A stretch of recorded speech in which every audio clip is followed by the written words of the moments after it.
Olá, pessoal, aqui é a professora Fernanda Nascimento. Sejam todos muito bem-vindos ao nosso curso de LDB e agora estaremos dando início ao módulo 2 do nosso curso. Vamos para mais um bloco, vamos agora para o segundo bloco, onde nós estaremos falando sobre a organização da educação nacional, título 4 da nossa LDB.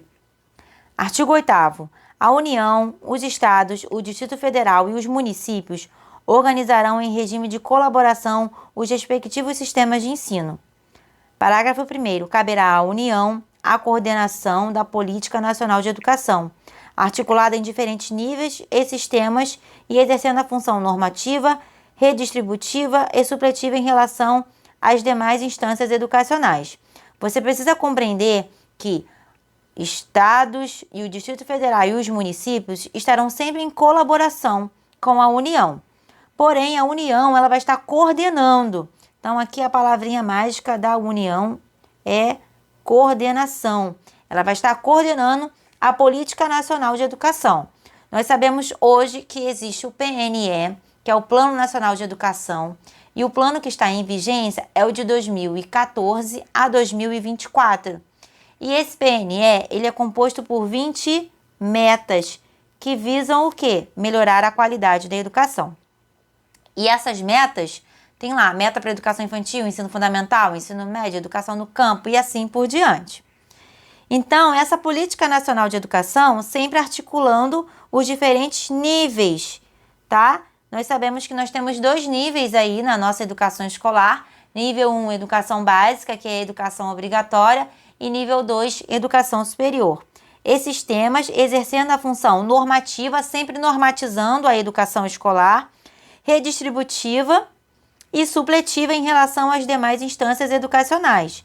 Supletiva é porque às vezes pode acontecer de algum município precisar de um suplemento a mais, tá? Na hora de distribuir as verbas, todo mundo vai receber as verbas iguais.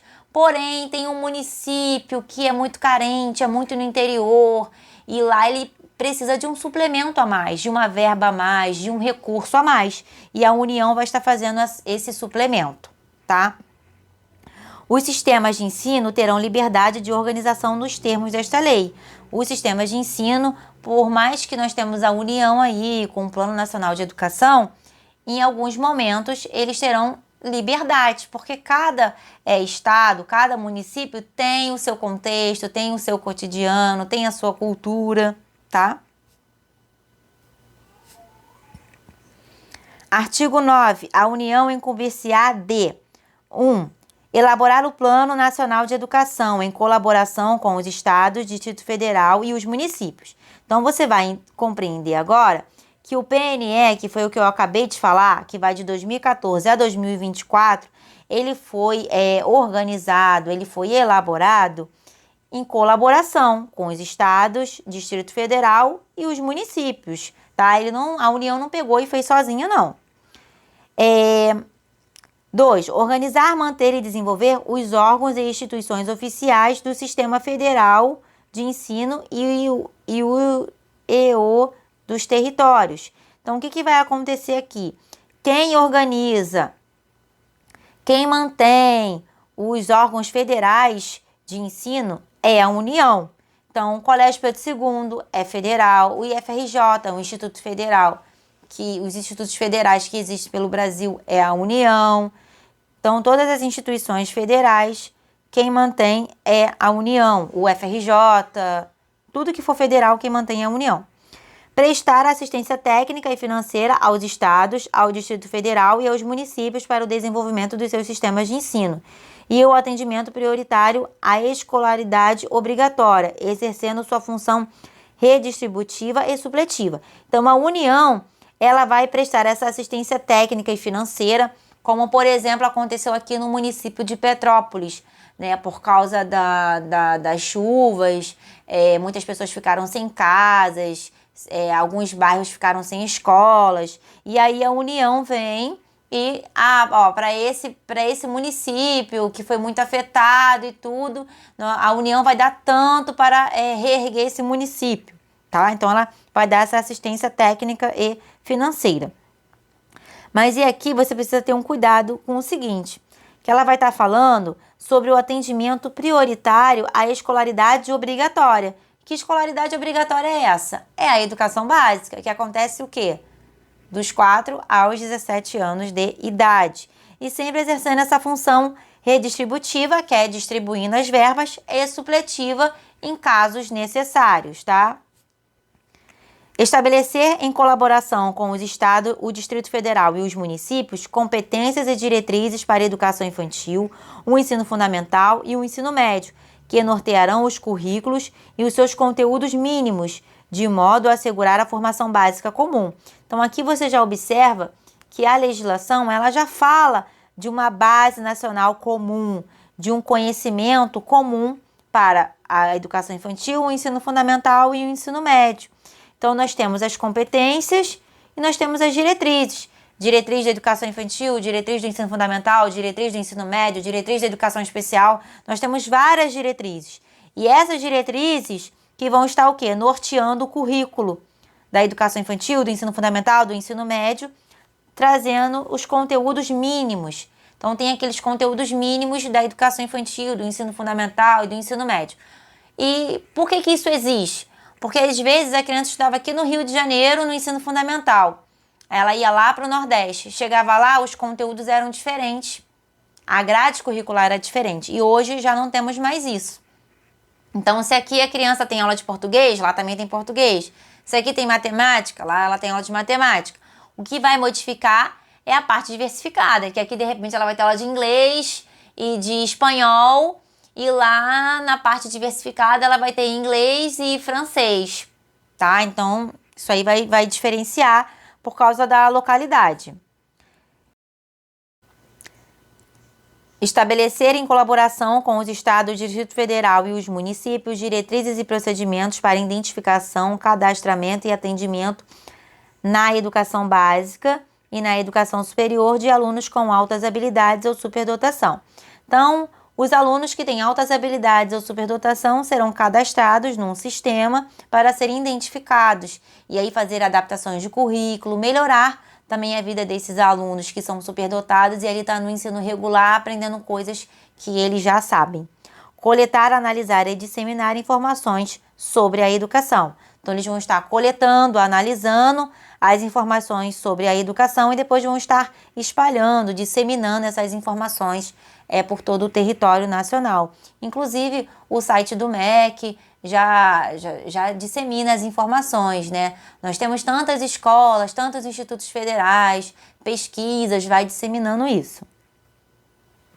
Assegurar o processo nacional de avaliação do rendimento escolar do ensino fundamental, médio e superior, em colaboração com os sistemas de ensino, objetivando a definição de prioridade e a melhoria da qualidade de ensino. Então, vai assegurar esse processo de avaliação nacional. Nós temos o Enem, que é a avaliação nacional do ensino médio, tá? Que vai estar sempre aí visando a melhoria da qualidade do ensino. Nós também temos no ensino superior, no ensino fundamental nós temos a Prova Brasil e assim por diante. Baixar normas gerais para os cursos de graduação e pós-graduação. Então, a União que determina as normas, né, do curso de graduação e pós-graduação. Lembrando que pós-graduação aqui, pessoal, estamos nos referindo também aos programas de mestrado e doutorado, que são considerados pós-graduação. Nós temos pós-graduação lato sensu, que é a especialização de 360 horas, e depois nós temos pós-graduação estrito sensu, que é mestrado e doutorado, que envolve aí pesquisas. Assegurar processo nacional de avaliação das instituições de educação superior, com a cooperação dos sistemas que tiverem responsabilidade sobre este nível de ensino. Então, a educação superior também passa por um processo de avaliação, tá? Justamente para saber como está o ensino. E aí você vai escutar assim, a instituição tal está com nota 4 em educação física, a instituição tal está com nota 3 em pedagogia. É porque houve uma avaliação, tá? E por isso que chegaram a essas notas. Autorizar, reconhecer, credenciar, supervisionar e avaliar, respectivamente, os cursos das instituições de educação superior e os estabelecimentos dos seus sistemas de ensino. Então, a União vai estar autorizando, reconhecendo, credenciando, supervisionando e avaliar esses cursos. Então, é muito comum, a instituição tal fechou o curso de direito, não vai ter mais. A instituição tal conseguiu um credenciamento para funcionar com educação física, porque é a União que vai estar sempre fiscalizando, organizando isso. Na estrutura educacional, haverá um Conselho Nacional de Educação com funções normativas e de supervisão e atividades permanentes criado por lei. Para o cumprimento do disposto nos incisos 5 ao 9, a União terá acesso a todos os dados e informações necessárias de todos os estabelecimentos de ensino e órgãos educacionais. Então, a União, ela vai ter todos os dados das instituições de ensino para que ela possa cumprir o que está aí de analisar, credenciar, supervisionar. Parágrafo 3º, as atribuições constantes no inciso 9 poderão ser delegadas aos estados e ao Distrito Federal, desde que mantenham instituições de ensino superior. Então, aqui está falando da União, que são os institutos federais, as instituições federais. Porém, se o estado ele tem uma instituição estadual, ele vai estar ali também analisando, organizando, fiscalizando. E o Distrito Federal também. Artigo 10. Os estados incumbir-se-ão de... Se você vai fazer concurso para algum estado, fica ligado aqui. 1. Organizar e manter e desenvolver os órgãos e instituições oficiais dos seus sistemas de ensino. Então, as escolas estaduais, quem vai organizar, manter, é o estado. Definir com os municípios formas de colaboração na oferta do ensino fundamental, as quais devem assegurar a distribuição proporcional das responsabilidades, de acordo com a população a ser atendida, e os recursos financeiros disponíveis em cada uma dessas esferas do poder público. Então, o que acontece aqui? O ensino fundamental, ele vai acontecer em forma de colaboração com o município. Então, por isso que tem algumas escolas estaduais que oferecem também o ensino fundamental, tá? Porque tem essa parceria aí com os municípios. Elaborar e executar políticas e planos educacionais em consonância com as diretrizes e planos nacionais de educação, integrando e coordenando as suas ações e as dos seus municípios. Então, o Estado ele vai estar sempre de acordo, articulando, colaborando aí com o município. Então, ele vai ter o seu plano de educação, ele vai ter as suas políticas públicas, mas vai precisar estar articulado com as ações dos municípios, tá? Autorizar, reconhecer, credenciar, supervisionar e avaliar, respectivamente, os cursos das instituições de educação superior e os estabelecimentos do seu sistema de ensino. Então, você precisa compreender que as instituições estaduais, quem vai estar supervisionando, reconhecendo, credenciando, é o Estado. Então, aqui no Rio de Janeiro, nós temos a UERJ, que é a Universidade Estadual do Rio de Janeiro, e também nós temos a UESO, que é a Universidade Estadual da Zona Oeste. Então, essas duas instituições, quem autoriza, reconhece, credencia, supervisiona e avalia é o Estado, tá? Baixar normas complementares para o seu sistema de ensino. Então, as instituições estaduais, quem vai criar essas normas complementares é o Estado. Assegurar o ensino fundamental e oferecer com prioridade o ensino médio.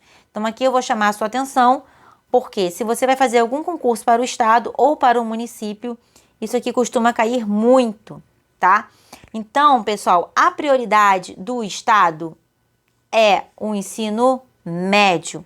Ele vai assegurar o ensino fundamental. Então, o Estado, o que ele faz? Ele tem algumas escolas que ele tem o ensino fundamental, mas a prioridade dele é o ensino médio. Então, se ele quiser, ele pode ter uma ou duas escolas, mantém o ensino fundamental e o resto só o ensino médio. Ele vai estar assegurando ali um pouco de ensino fundamental, mas a prioridade dele é o ensino médio, a todos que demandarem, respeitando o disposto no artigo 38. Assumir o transporte escolar dos alunos da rede estadual. Então, os alunos da rede estadual, o Estado tem que assumir esse transporte. Ou é cartão, vai alugar ônibus, mas tem que ter o ônibus. Parágrafo único. Ao Distrito Federal aplicar-se-ão as competências referentes aos estados e aos municípios. Então, o Distrito Federal, eles vão se aplicar aí essas regras, essas competências referentes aos estados e aos municípios. Artigo 11. Os municípios incumbir-se-ão de 1. Organizar, manter e desenvolver os órgãos e instituições oficiais de seus sistemas de ensino, integrando-os às políticas e planos educacionais da União e do Estado. Então, o município ele vai ter as suas escolas, vai manter, vai desenvolver, vai ter o seu plano de educação, mas precisa estar de acordo com as políticas e planos da União e do Estado. Exercer ação redistributiva em relação às suas escolas. E ele vai estar distribuindo essas escolas aí para os diferentes bairros, vai estar distribuindo as verbas, baixar normas complementares para os seus sistemas de ensino. Então, as escolas estaduais, quem organiza, quem baixa as normas complementares, o município. Autorizar, credenciar e supervisionar os estabelecimentos do seu sistema de ensino. Então, as escolas municipais é a prefeitura que vai estar organizando, credenciando, supervisionando. Aí agora aqui, outra pegadinha, gente, que cai direto na prova, então eu vou marcar aqui para você. Oferecer a educação infantil em creches e pré-escolas. Então, quem oferece a educação infantil em creches e pré-escolas é o município, tá? E com prioridade, vou circular, o ensino fundamental. Permitida a atuação em outros níveis de ensino somente quando estiverem atendidas plenamente as necessidades de sua área de competência, com os recursos acima dos percentuais mínimos vinculados pela Constituição Federal à manutenção do desenvolvimento do ensino. Então, aqui você precisa tomar muito cuidado, porque o município, ele oferece a educação infantil em creches e pré-escolas, mas a prioridade dele é o ensino fundamental. Então, ele vai ter ali uma ou outra escola de educação infantil, mas a prioridade dele é o ensino fundamental. Aí você vai falar assim, Fernanda, mas o artigo 4º da LDB vai falar que a educação é obrigatória dos 4 aos 17 anos. Sim, a educação está lá, obrigatória dos 4 aos 17 anos. Mas a prioridade da prefeitura é o ensino fundamental, tá? Então, cuidado com isso aqui, porque isso aqui é pegadinha, tá? E é que eu costumo dizer, é a letra da lei, não adianta a gente discutir muito. A gente está aprendendo aqui a escola legal, a escola da lei para você passar na prova. A escola real, a gente deixa ela um pouquinho de fora nessas horas, porque o que você quer é a sua matrícula pública. Então, é a sua matrícula pública que você vai conseguir. Mas para isso você precisa focar na lei. E aí, a prefeitura, o município, ele pode até futuramente criar uma escola de ensino médio, uma escola técnica, mas para isso ele precisa atender todo mundo do ensino fundamental e assegurar a educação infantil para todo mundo. E isso não acontece, né, gente? Então, cuidado com isso aí. Assumir o transporte dos alunos da rede municipal. Então, os alunos da rede municipal, eles precisam de um transporte para ir para a escola e o município assume isso. Os municípios poderão optar ainda por se integrar ao sistema estadual de ensino ou compor com ele um sistema único de educação básica. Então, a LDB deixa bem aberto se o município futuramente quiser se articular com o Estado e formar um sistema único de educação, tá? Assim como nós temos um sistema único de saúde. Artigo 12, o artigo 12 eu vou chamar bem a sua atenção, porque aqui nós estaremos falando sobre os estabelecimentos de ensino. Os estabelecimentos de ensino são as escolas. E aí, cuidado que tem algumas pegadinhas aqui e eu vou te mostrar. Os estabelecimentos de ensino, respeitadas as normas comuns e as dos seus sistemas de ensino, terão a incumbência de elaborar e executar a sua proposta pedagógica. Essa proposta pedagógica, pessoal, nós chamamos de PPP, Projeto Político Pedagógico. Então, a escola vai reunir todos os professores, todos os profissionais que trabalham ali e vão elaborar o projeto político-pedagógico, que é a proposta da escola, e vão estar executando, colocando em prática. Administrar o seu pessoal e os seus recursos materiais e financeiros. Então, a escola, o diretor, vai estar administrando as pessoas que trabalham ali, os recursos que entram. Entrou uma verba tal. O que nós vamos fazer? Reformar a quadra ou pintar a escola? E assim vai estar administrando o financeiro. Assegurar o cumprimento dos dias letivos e horas-aulas estabelecidas. Aqui eu vou chamar a sua atenção, porque nós sabemos que são 200 dias letivos e 800 horas, tá? Então, teve pandemia, podemos diminuir isso? Não. Teve aula online, teve aula ao vivo aí, live de professor, né? Assíncrono e síncrono, assíncrono gravada e síncrono ao vivo, tá? E aí, diminuiu isso? Não, não diminuiu. Nós tivemos que manter isso, tá? Então, cuidado com isso. A escola precisa assegurar isso. Ah, teve uma enchente, a escola ficou 3 dias sem aula. Isso vai precisar ser reposto. Com trabalho, com aula, com alguma coisa. Velar pelo cumprimento do plano de trabalho de cada docente. Velar significa ver. Ver, tomar conta do plano de trabalho do professor. Esse plano de trabalho do professor é o plano de aula. Então, o coordenador, o supervisor, o diretor vai estar vendo o plano de trabalho de cada professor, tá? Prover meios para a recuperação dos alunos de menor rendimento. Pessoal, prover meios são recursos materiais que a escola vai estar provendo para melhorar a recuperação dos alunos de menor rendimento. Então, eu tenho um aluno que ele está com muita dificuldade em matemática. A escola vai comprar um material dourado. Eu tenho um aluno que ele está com muita dificuldade em leitura e escrita. A escola vai comprar livros, vai prover meios para recuperar esse aluno aí de menor rendimento, tá? Cuidado que lá no 13 vai estar estabelecer estratégias. Quem estabelece estratégias são os professores. Quem prover meios são as escolas. Articular-se com as famílias e a comunidade, criando processos de integração da sociedade com a escola.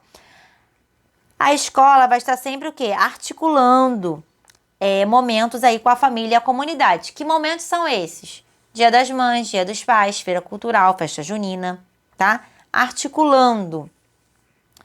Informar pai ou mãe, conviventes ou não com os seus filhos, se for o caso, os responsáveis legais, sobre a frequência e o rendimento dos alunos, bem como sobre a execução da proposta pedagógica da escola. Aqui eu vou chamar a sua atenção, porque isso aqui já caiu em prova de concurso público.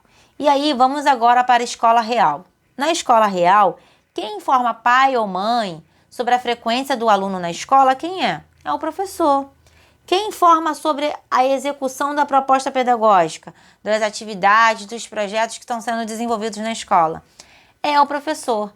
Porém, aqui na lei, na escola legal, na escola da lei, fala que quem deve informar isso é quem? Os estabelecimentos de ensino, tá? Então, se cair isso na sua prova, não são os docentes, são os estabelecimentos de ensino. Cuidado, porque já caiu em prova e muita gente errou.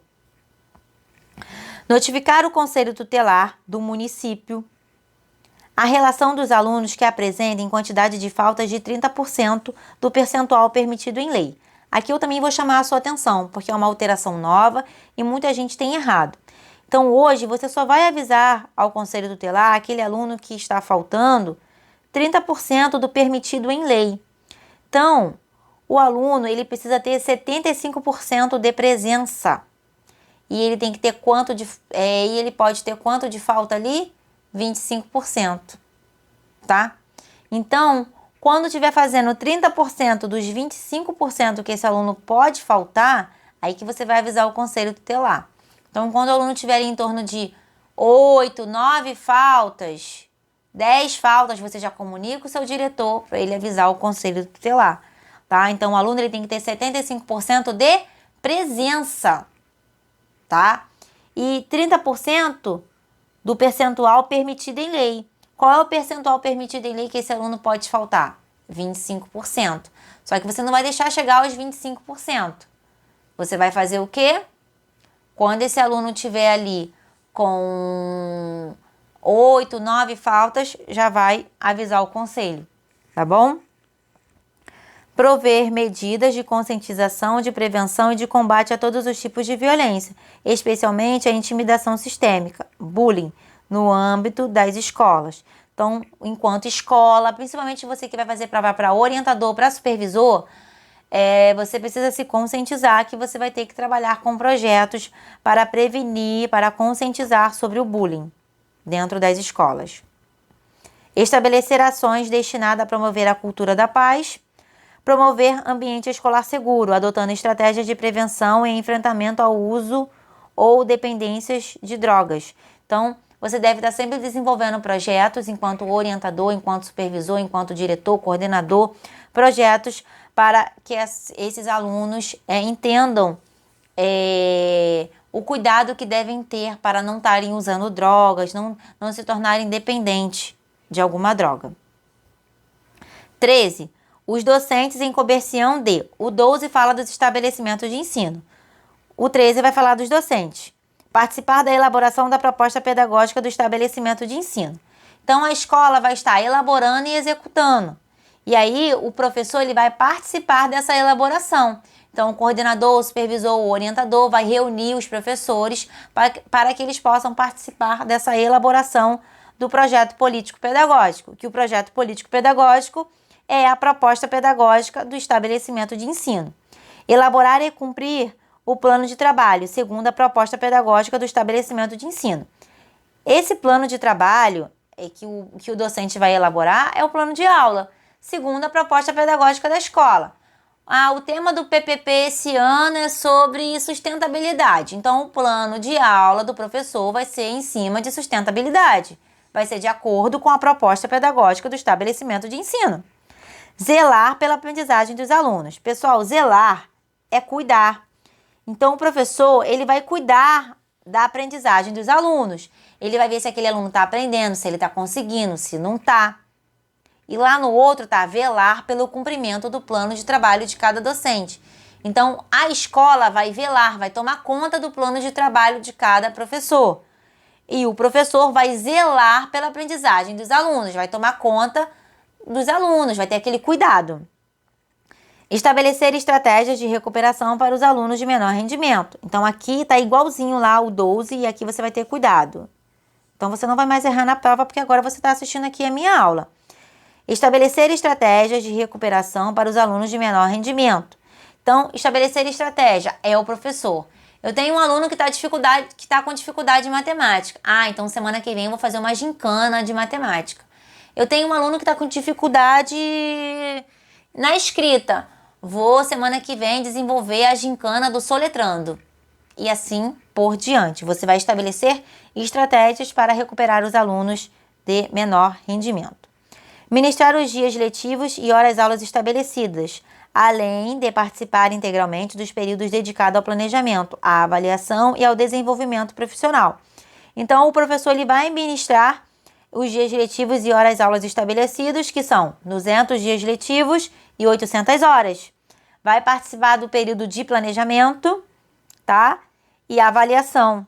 E o desenvolvimento profissional, formação continuada, se tiver na escola, cursos, palestras e tudo mais, para que ele possa se desenvolver profissionalmente dentro do estabelecimento de ensino. Colaborar com as atividades de articulação da escola com a família e a comunidade. Lá no 12 fala que a escola tem que articular. Então, a escola vai criar lá a feira cultural, festa junina e tudo mais. O professor vai colaborar. Vai mandar um bilhetinho, semana que vem, nossa feira cultural, nossa turma vai estar apresentando o trabalho tal. Venham participar do nosso trabalho. Então, o professor vai estar colaborando, né, convidando esses pais para estar na escola, sempre articulando escola e comunidade. 14. Os sistemas de ensino definirão as normas de gestão democrática do ensino público na educação básica de acordo com as peculiaridades e conforme os seguintes princípios. Cuidado! Gente, gestão democrática do ensino público na educação básica de acordo com as peculiaridades. Cada escola tem um contexto, tem uma peculiaridade, que isso deve ser levado em consideração. Então, participação dos profissionais da educação na elaboração do projeto pedagógico da escola. Então, o 13 lá já fala, né? Participar da elaboração da proposta pedagógica da escola. Então, todos os professores vão estar participando, todos os profissionais da educação. Profissionais da educação são todos que trabalham na escola. Tá? Então, o porteiro, a merendeira, todo mundo que está ali na escola é um profissional da educação e deve participar dessa elaboração. Participação das comunidades escolar e local em conselhos escolares ou equivalentes. Então, o que vai acontecer aqui? A comunidade vai participar também, tá? A comunidade, quem é a comunidade, Fernanda? Os pais de alunos, os vizinhos que moram próximo à escola e que os filhos não estudam lá, mas eles precisam participar, porque o projeto que vai ser desenvolvido na escola vai impactar em toda a comunidade, tá? E aí deve ter esse conselho. Aqui nas escolas da Prefeitura do Rio, nós temos o SEC, Conselho, Escola e Comunidade, tá? Então, quando a gente faz algum projeto, alguma coisa, nós reunimos os pais, né? E aí todo mundo participa. Os sistemas de ensino assegurarão as unidades escolares públicas de educação básica que os integram progressivos graus de autonomia pedagógica e administrativa e de gestão financeira, observadas as normas gerais do direito financeiro público.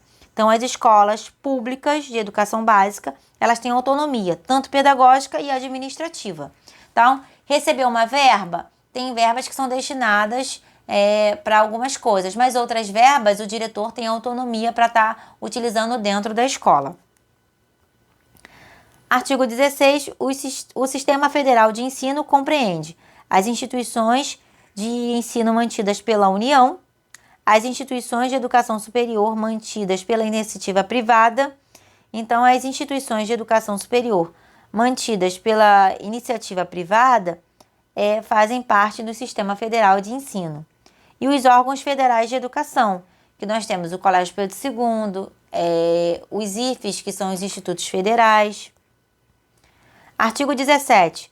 Os sistemas de ensino dos estados e do Distrito Federal compreendem as instituições de ensino mantidas respectivamente pelo Poder Público Estadual e pelo Distrito Federal, as instituições de educação superior mantidas pelo Poder Municipal, tá? Então, existem algumas instituições de ensino superior mantidas aí pelo município. Existem em outros lugares do Brasil, mas aqui no Rio nós não temos. As instituições de ensino superior são mantidas aí aqui no Rio a UERJ, que é estadual, a UESO e a UFRJ, que é federal. A Unirio também é federal, a Rural também é federal.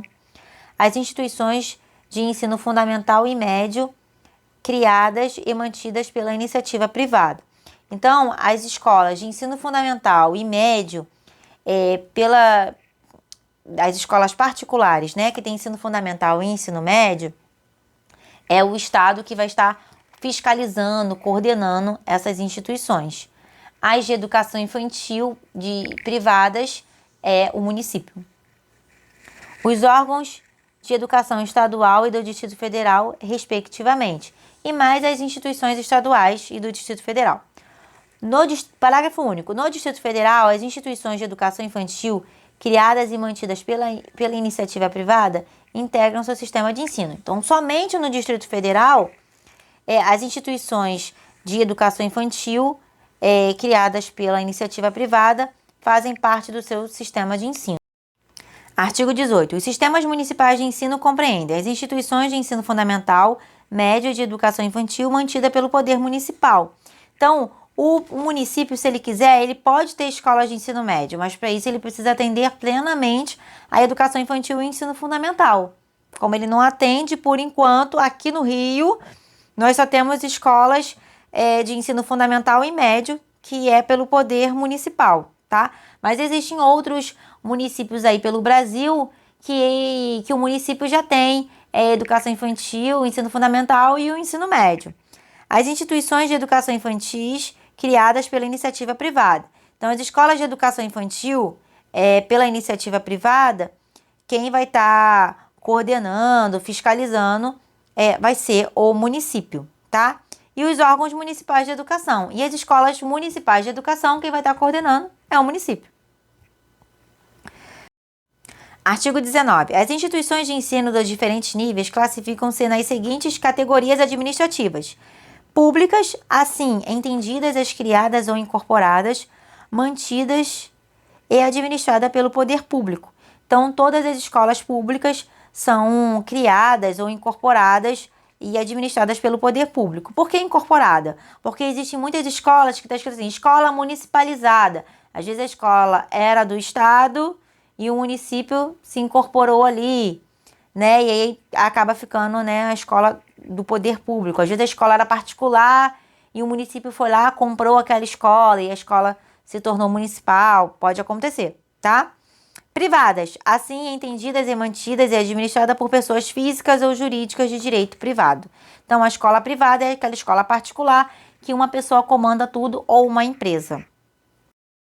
Comunitárias na forma da lei, então são as escolas criadas por ONGs ou conveniadas com prefeitura, com o estado e tudo mais, para atender a comunidade. Parágrafo 1º. As instituições de ensino a que se referem o inciso 2 e 3 do capítulo deste artigo podem classificar-se como confessionais, atendidas à orientação confessional e à ideologia específica. Então, vou até voltar aqui, ó. A 2, que vai falar as privadas e as comunitárias, elas podem ser confessionais, ou seja, confessar uma fé, que são as escolas católicas, tá? Então, as escolas católicas, elas pregam ali uma ideologia específica. Então, elas podem funcionar.